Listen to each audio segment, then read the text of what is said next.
예, 안녕하세요. 지금 10시 45분이 되어 오늘의 행사를 시작하도록 하겠습니다. 많은 일요일 아침인데도 불구하고 많은 분들이 참석해 주셔서 감사합니다. 오늘 행사는 갈무리 출판사에서 새로 나온 객체지향 교전, 그레이엄 하먼의 객체지향 교정 출간 기념 그레이엄 하머님을 모시고 지구적 화상 강연회를 시작하도록 하겠습니다. 저는 오늘 사회를 맡은 이수영입니다. 갈무리 출판사의 공부 공동체 다중지성의 정원에서 공부하고 있습니다. 다 안내를 받으셨겠지만, 오늘은 일단, 책이 나오기 전에 프리뷰를 해주시는 분들이 계세요. 갈무리 출판사는 책이 이제 더 독자 여러분에게 더 편안하게 다가갈 수 있도록 미리 책을 읽고, 이제 그 내용을 미리 이렇게 써주시고 평해주시는 분들이 계신데, 나우해 선생님의 프리뷰를 먼저 듣고, 그 다음에 그레이엄 하머님을 모셔서, 새 책, 객체지향 교전에 대해서 강의를 듣고, 그 다음에 여러분들과 함께 책에 대해서 토론할 수 있는 시간을 갖도록 하겠습니다. 그리고 오늘의 통역을 위해서 강지아 선생님이 기다리고 계십니다. 그러면 행사를 시작하도록 하겠습니다. 책 내용이라든가 아니면 그레이엄 하몬에 대한 자세한 소개는 아마 이제 알라딘이라든가 그 책을 그런 광고를 통해서 볼 수 있을 것 같고요. 그 다음에 여기 오늘 배부한 안내도 아마 짤막하게 붙어 있는 걸로 제가 알고 있습니다. 그다음에 이따가 그레이엄 하모님이 강연해 주실 내용도 여기 같이 공유되어 있으니까 한글 버전과 영어 버전 둘 다요. 그렇죠? 같이 공유해 주시면 되겠습니다. 그러면 일단 나우해 선생님을 모시고 이 책에 대해서 짧게 듣는 시간을 갖도록 하겠습니다. 선생님 안녕하세요. 네, 안녕하세요. 나우에입니다. 네. 예, 이렇게 또 제가 존경하는 그레이 하모님의 책을 느낀 점을 발표하게 되어서 정말 영광입니다. 네, 이제 발표 시작하도록 하겠습니다. 느낀 점인 만큼 좀 이렇게 뭐 너무 학술적으로 이렇게 하진 않고 저의 진짜 느낀 점을 한번 써보았습니다. 네. 2007년 4월 런던 대학교에서는 현대 대륙 철학의 흐름을 전환시키는 중요한 장면이 있었다. 사변적 실제론 워크숍. 오랫동안 철학은 세계는 인간 사유와의 관계를 벗어나 말할 수 있는가? 라는 상관주의적 전제 위에 서 있었다. 그러나 메이야수, 하먼, 브라시에 그리고 그랜트는 인간 이전, 인간 외부의 세계를 다시 사유할 수 있는가? 라는 질문을 던지며 그 틀을 흔들었다. 이 움직임은 철학 내부를 넘어 예술, 비평, 인문학 전반으로 확산되며 지금까지도 유효하게 영향력을 행사하고 있다. 그 중심에 서 있는 인물이 바로 그레이엄 하먼이다. 객체지향 교전은 하먼이 자신에게 제기된 비평에 또렷하게 대답하며 객체 개념을 다듬고 확장하는 철학적 여정을 기록한 책이다. 이 책을 읽다 보면 그는 억울함을 참지 못한 듯, 그러나 품위를 잃지 않으며 설명을 반복하고 잘못된 논지를 만나면 시원하게 반박한다. 그의 목소리는 글 너머에서 직접 들리는 것처럼 생생하다. 하먼에게 객체란 관계 이전의 독립적 실체, 접근은 가능하지만 끝내 전부 드러나지 않는 철회된 존재다. 이 책은 독특한 리듬을 가진다. 친절하게 설명하는 듯 하지만 쉽게는 읽히지 않고 어렵게 느껴졌다가도 다시 읽으면 또 다른 결이 열리며 번뜩이는 이해의 순간으로 들어간다. 소크라테스적 필로소피아와 메논의 역설 등 고대 철학의 소환은 물론 브렌타노, 후설, 하이데거, 레비나스, 데리다에 이르는 사유의 계보가 촘촘하게 이어진다. 수용하기 벅찰 만큼 과밀한 인용 속에서도 마치 정말 마법에 걸린 것처럼 객체의 윤곽이 점점 선명해진다. 먼저 1장은 톰 스페로의 논의로 시작된다. 스페로는 현상학이 반실제론적 전통에 머물러 있으며 실제를 다룰 능력이 제한적이라고 말한다. 하먼은 이 지점에는 대체로 동의하지만 현상학을 해결적 관념론의 연장으로 보고 종말을 선언하려는 스페로의 입장에는 신중하게 거리를 둔다.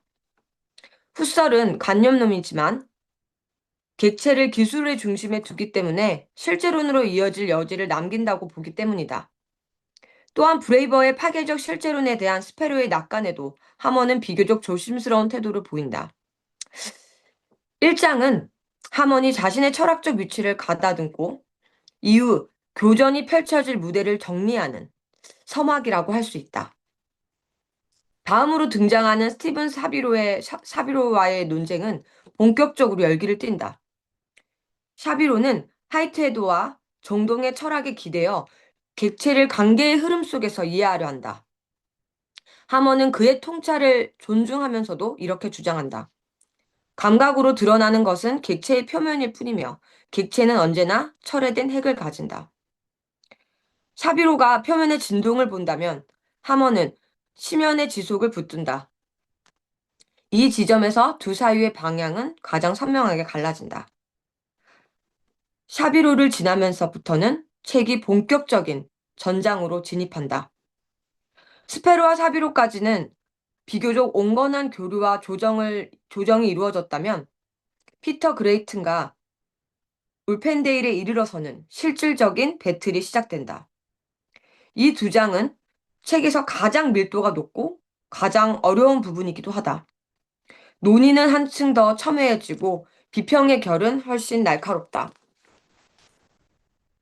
브레트는 객체론을 고전 형이상학의 복기라고 말하며 문제를 제기하고 울펜데일은 언어 철학적 관점에서 근거를 요구하며 하먼에게 직접 질문을 던진다.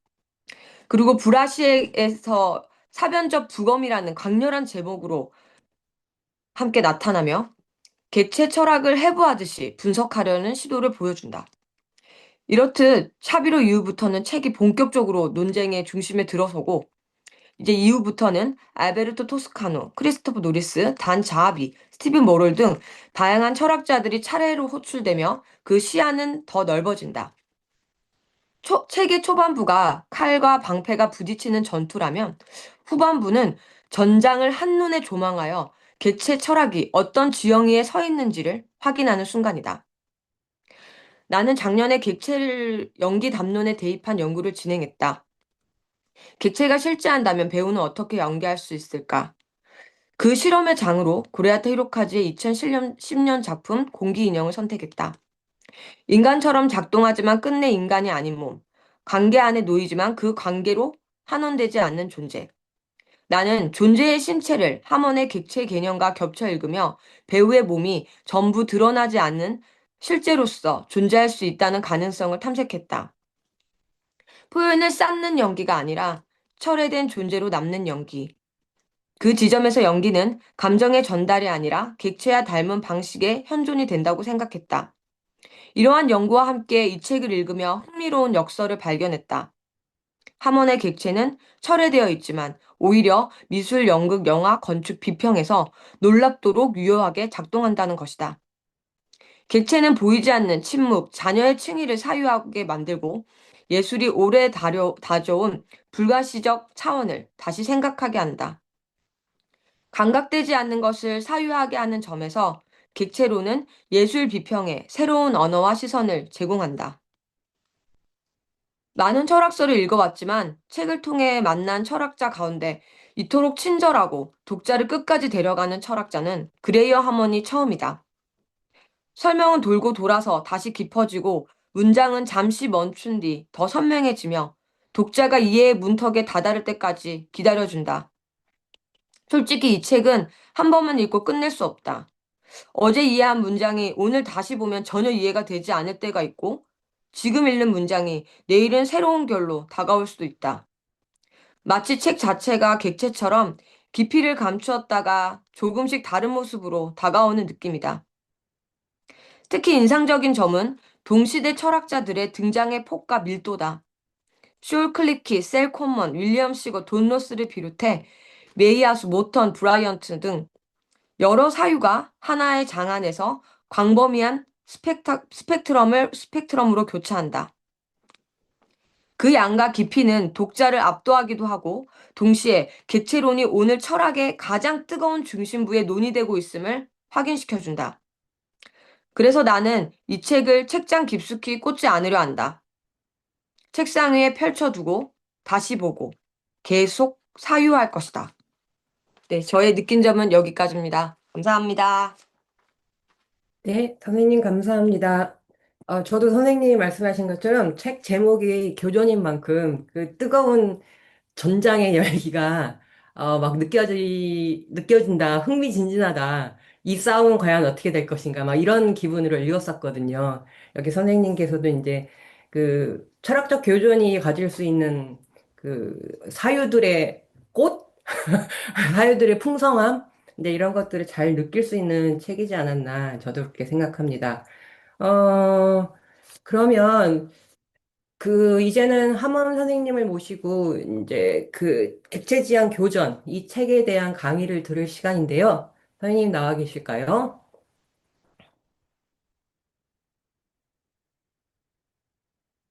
음, 출판사 선생님? 혹시 그레이엄 함원 선생님이 나와 계실까요? 오늘 아침까지 메시지를 주고받았는데요. 사전 일정이 있으셔서 11시 딱 맞춰서 오신다고 하셨습니다. 딱 3분 전이군요. 그러면은 3분 동안 우리끼리 재미난 얘기를 하고 있으면 좋을 것 같습니다. 제 얘기 상대로는 나우에 선생님이 어떨까 싶은데요.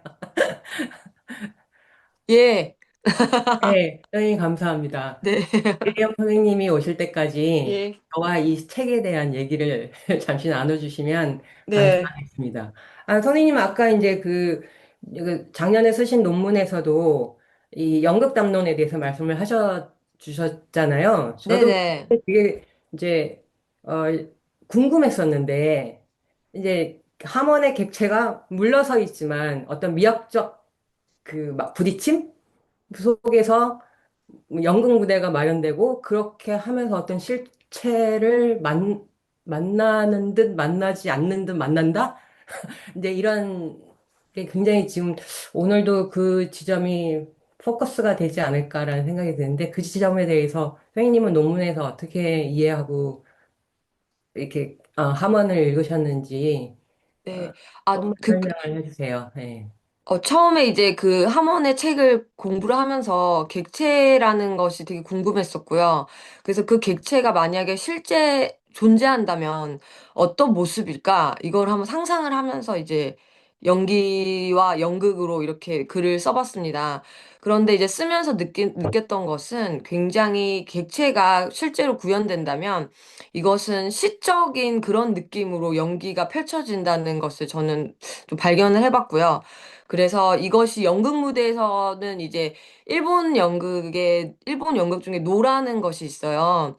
그래서 그 음, 노의 특징과 이게 조금 비슷한 부분이 있다. 저는 이제 이런 식으로 전통 해서. 연극 말씀하시는 거죠? 일본 전통 네, 연극? 맞습니다. 일본 전통극의 노와 그리고 이 객체를 같이 한번 이렇게 또 맞닿아 보면은 어떨까 이런 생각도 해보면서 다양한 시도를 했는데 정말 재밌더라고요. 그래서 이제 책을 읽으면서 그리고 이렇게 예술에 접목을 시키면서 그리고 생각보다 이 객체가 555가 정말 많은 예술가 건축이나 이런 쪽에 연구가 되게 많이 되어 있었어요. 그래서 저도 그것들을 이제 선행 연구를 참조하면서 저의 이제 배우 신체에도 이제 적용을 했는데, 아, 근데 요즘에 또 이제 AI나 또 이제 그런 포스트 휴머니즘 이런 쪽으로 해서 연기들이 이제 그런 식으로 분석이 돼서 이 객체라는 것이 또 아주 중요한 이론으로 자리 잡지 않을까 그런 생각을 한번 해봤습니다. 예. 오면은 객체 지향 존재론의 네, 약자를 말씀하시는 네, 거죠? 맞습니다. 예, 예, 예, 맞습니다. 예. 그리고 그냥 앞으로 이따가 또 이제 얘기가 나올 것 같은데 아까 말씀 중에 맨홈의 딜레마를 말씀해 주셨는데 네, 맞나요? 예, 그리고 맞습니다. 여기 책에 이제 나와 있어가지고, 솔직히 이 책 자체가 좀 생소한 저희가 이제 너무 많은 철학과 현대 동시대 이런 학자들이 많이 나오세요. 그래서 이 설명을 굉장히 하모님께서 너무너무 잘해주셨지만 정말 우리가 알지 못하는 그런 학자들도 너무 많아서 그래서 이제 이걸 보면서 저도 솔클리키나 뭐 다양한 이제 철학자들의 책을 읽게 되었어요. 그래서 또 공부를 또 할 수 있게 되더라고요. 아, 왜 이 말을 했을까? 그 메논? 이건 왜 말씀하셨을까? 그러면서 이제 또 다시 책을 보고 그걸 읽어보면서 이제 다시 이 책을 보면 아, 그렇구나. 이제 그래서 단순하지만 단순하지 않은 책이다. 예, 그러기 위해서 그 말 썼습니다. 네. 네. 네. 저도 여기서 너무 많은 학자들이 등장을 하고, 그 학자들과의 교전을 벌이기 위해서 끌어들인 더 많은 예, 학자 예. 이론들이 등장해서, 이게 아직은 머저리티는 아니지만 이 실제론의 그 철학적 지평이 과연 굉장히 뜨겁고 넓구나 라는 것을 깨닫고 이렇게 많은 사람들이 동원되고 많은 네. 투들이 벌어지고 있었구나 하는 그 현장을 느낄 수 있어서 더 좋았었거든요. 그런 책으로는 딱인 것 같습니다. 저 오히려 그래서 네. 이게 이제 그 실제론의 어떤 입문서가 될 수도 있겠다. 왜냐하면 그 지평을 그러니까 남들이 펼쳐지는 그 전장의 배틀을 위해서 우리가 이렇게 쭉 내려다보면서 저런 선수들이 등장하는구나. 그리고 주로 이런 교전들이 벌어지는구나 하는 어떤 가이드로서 좋은 책이지 않을까 생각을 하고 있었습니다. 그 말씀 나누는 중에 선생님, 이제 하만 선생님이 이제 등장을 하셔서, 아유, 나온 선생님 오늘 감사합니다. 갑자기 제가 인터뷰를 요청드렸는데 아주 감사합니다. 잘 들었습니다. 그러면은, 오늘, 객체지향 교전의 저자이신 그레이엄 하먼 선생님이 오셨으니까 이 강연을 듣도록 하고 그 다음에 좀 쉬었다가 질의응답, 토론의 시간을 갖도록 하겠습니다. 선생님 안녕하세요. Okay, hello, Professor Hamann. Can you hear us? So we will. Oh, your mic is muted. Can you unmute?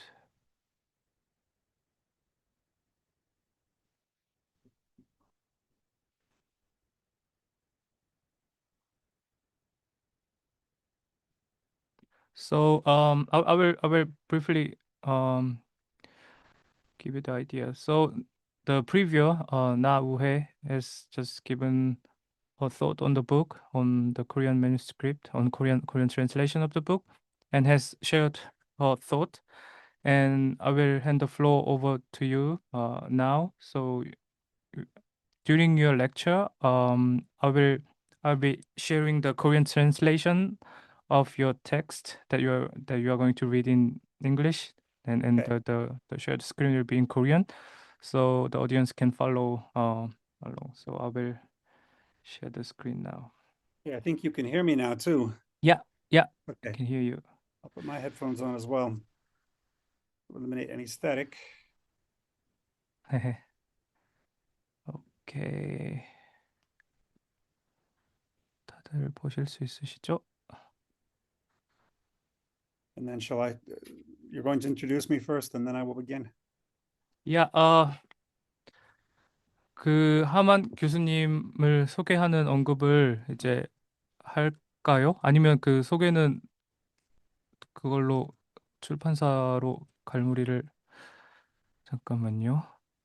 그분 저자 그레이엄 하먼 선생님의 소개를 하먼 선생님 스스로 하고 싶어 하신다면 아니요. 보통 해주세요. 그러니까 저희가 들어갈 때 그럼 제가 할게요. 대충 그냥 짧게.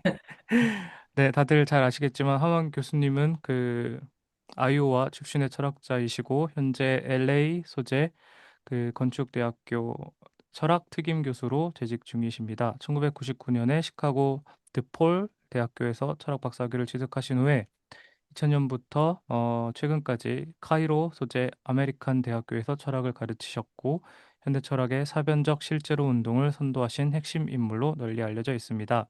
하이데거와 라투르를 기반으로 하여 객체의 형이상학에 관해 연구함으로써 발전시킨 객체지향 존재론 트리플 O 555 덕분에 아트 리뷰 등에서 세계 예술계에서 가장 영향력이 있는 인물 100인 중 한 사람으로 선정되었고 2022년 존재론 분야 파울로 보치 상을 수상하셨습니다. 주요 조서로는 툴 빙을 비롯해서 쿼드러플 오브젝트, 기이한 실제론, 비유물론 등 여러 책이 있습니다.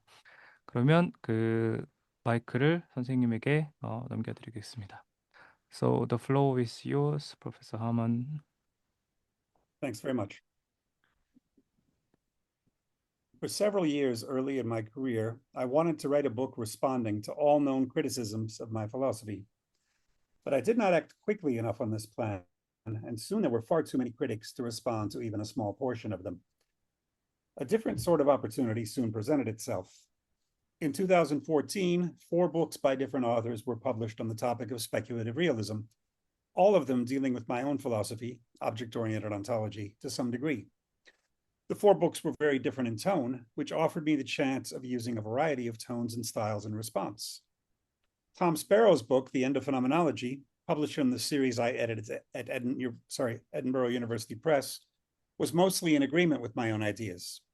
Stephen Shaviro's The Universe of Things was a friendly critique by someone I had known for years, and whose disagreements with me had long been debated in a productive manner. Then came 2 books written in a more critical spirit.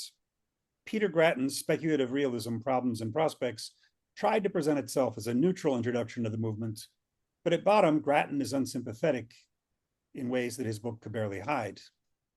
Grattan is essentially a follower of Jacques Derrida and Jean-Luc Nancy, and has always disliked the lack of interest in these authors on the part of speculative realists. Thus, we can detect a bitter undercurrent in his book that I was determined to expose and confront. Worst of all the 4 was Peter Wolfendale's object-oriented philosophy, The Noumenon's New Clothes. His publisher, Urbanomic in England, has long been opposed to my work. They not only sponsored Wolfendale's book, which is a more than 400-page attack on my philosophy and sometimes on my personality, they also purchased an advertisement on Google so that anyone Googling my name would first see an advertisement for Wolfendale's book against me. As John Cogburn mentioned on his blog at the time, no other philosopher from the history of philosophy had an advertisement connected to Google searches for their names. This was a truly remarkable propaganda campaign on the part of Urbanomic. In any case, these were the 4 books to which I responded in the first half of Skirmishes. In the second part of the book, I responded more briefly to shorter critiques by others. The first was Alberto Toscano's critical remarks about my public discussion with Bruno Latour, reprinted as The Prince and the Wolf. The second was a reply to negative remarks from Christopher Norris in Wales in a polemical article that appeared in the journal Speculations, which is no longer published. Then came my rejoinder to Dan Zahavi's negative review of Tom Sparrow's book, Zahavi being possibly the world's most prominent living phenomenologist. Finally, Skirmishes ended with my reply to Stephen Mulhall's mostly critical remarks in the London Review of Books to my book, Object-Oriented Ontology, published under the Pelican label at Penguin Books. Tonight, I will give the briefest of summaries of my interaction with each of these 8 authors, and then take any questions you might have. The title of Sparrow's book, The End of Phenomenology, was designed to provoke readers heavily invested in phenomenology. His central thesis is that speculative realism put an end to phenomenology as a viable school, especially given the falsely agnostic attitude of phenomenology on the question of whether a world exists outside the minds. Sparrow claims further that phenomenology is a vague term referring to nothing in particular. Description is not enough, since many different authors use a descriptive method. In response, I disagree with Sparrow about phenomenology having no clear meaning. As I see it, phenomenology is perfectly meaningful as a school of thought devoted to analyzing the essences of intentional objects, sweeping away their accidental features in a search for the qualities that any given phenomenon deeply needs in order to be what it is. Another disagreement is that Sparrow sees great promise in Lee Braver's method of transgressive realism, which treats the real in terms of the traumatic surprises with which it shocks our expectations. As I see it, however, although trauma is a way that we can know the real itself has more important things to do than traumatize humans. Even when nothing shocking or surprising happens to us, the real is there in the world, performing its labors. As for Stephen Shaviro, our philosophical disagreements stem mostly from his greater allegiance to Alfred North Whitehead and Gilles Deleuze. Although I view both authors very favorably, I have stronger differences from them than does Shaviro himself. We both love Whitehead for the way he helps us escape the long shadow of Immanuel Kant's transcendental philosophy. For Kant, we cannot speak directly about fire burning cotton, but only of the human experience of fire burning cotton. For Whitehead, by contrast, the thought-world relation is just one kind of object-object relation, not the judge of them all. Where I part ways with Whitehead is in his view, shared by my late friend, the French philosopher Bruno Latour, that entities are defined entirely in terms of their relations with other things. For object-oriented ontology, relations are never enough to exhaust their terms. Objects are an unexhausted surplus, never fully expressed in any relation or total set of relations. As for Deleuze, my objection is to Chaviro's idea, which he shares with such an important commentator as Isabel Stengers in Belgium, that Deleuze and Whitehead are allies, insofar as both believe that process is primary. In response, I have pointed out that Whitehead, unlike Deleuze, believes that time is made up of frozen individual instants, each of which disappears and must be replaced by a new instant of time, in the manner of the occasionalist philosophers of medieval Islam and early modern Europe. By contrast, Deleuze belongs to the opposite tradition that includes Bergson and even Aristotle, for whom time is a continuum not made up of individual instants in the first place. For this reason, I think it is impossible for Deleuze and Whitehead to play for the same team, as Chaviro wishes. Peter Grattan's book is one I strongly dislike, because I find it somewhat sneaky in its rhetorical tone. Although Grattan poses as a balanced observer of speculative realism, he does not wish our school well. This can be seen above all in his accusation that object-oriented ontology is a form of Platonism that rejects the reality of time. Grattan knows this isn't true. He simply wants to defend Derrida's philosophy, and for Derrida, time implies the outright non-identity of things. Object-oriented ontology leaves plenty of room for a proper concept of time, though it is one that treats time as unfolding purely on the sensual level, between sensual objects and their sensual qualities. This may not be the constant orgy of flux that Grattan and Derrida demand, but it is still a long way from Plato's rejection of time in favor of the eternal. After all, object-oriented ontology does not insist on the eternity of any object in particular, but is more focused on how every object is born and eventually dies. Yes, there is a degree of stability to objects in the meantime, during however long their lifespan may be, but this is hardly the same thing as Platonic eternity. Again, it is clear to me that Grattan knows this and that he was simply trying to make Tripolo look foolish to his largely Derridian audience. But worst of all is Wolfendale's book, which amounts to little more than a 450-page insult dressed up as a philosophical argument. Some years earlier, I had promised Wolfendale to engage in an online debate. He claims that I withdrew the offer for no reason, although I have email proof that it was simply a misunderstanding. In any case, Wolfendale took his revenge for this supposed slight by publishing against me what is not primarily a scholarly book, but more a series of insults about my philosophy and personal character. The book contains so many attacks that even my 100-page response to Wolfendale in Skirmishes was forced to be selective. What I decided to do was to focus on Wolfendale's attack on my interpretation of Heidegger, which plays a surprisingly major role in Wolfendale's book. What makes it surprising is that I spent the entire decade of my 20s studying the whole of Heidegger's German collected works in depth and published 2 entire books about him, Tool being in 2002 and Heidegger Explained in 2007. Wolfendale's primary claim is that when I analyze Heidegger's interpretation of tools as a holistic system in which everything hides from the viewer until the tool breaks, I fail to realize that this is merely true at a phenomenological level. Deep down, Heidegger is actually a pro-scientistic thinker, much like Wolfendale himself. That's what Wolfendale says. In response, I point out that Heidegger is making a much more radical claim than saying that tools seem to humans to belong to a system. Heidegger does say repeatedly, after all, that in a strict sense, there is no such thing as an equipment. In other words, individual items of equipment do not really exist, except in a derivative sense that pertains only to the human observer. Given Wolfendale's faulty interpretation of Heidegger, his insulting reading of object-oriented ontology soon crumbles into dust. Since Wolfendale's book was the last of the 4 books covered in the first half of Skirmishes, I now turn briefly to the shorter responses to critics in the second half. Alberto Toscano is an Italian professor of sociology working at Goldsmiths College, University of London. He is closely connected to the speculative realism movement through his friendship with Ray Brassier. The critical remarks of Toscano to which I respond are taken from his comments at the end of The Prince and the Wolf, the lately edited transcript of my debate with Bruno Latour at the London School of Economics. For this reason, Toscano's criticisms are not aimed just at me, but at me and Latour jointly.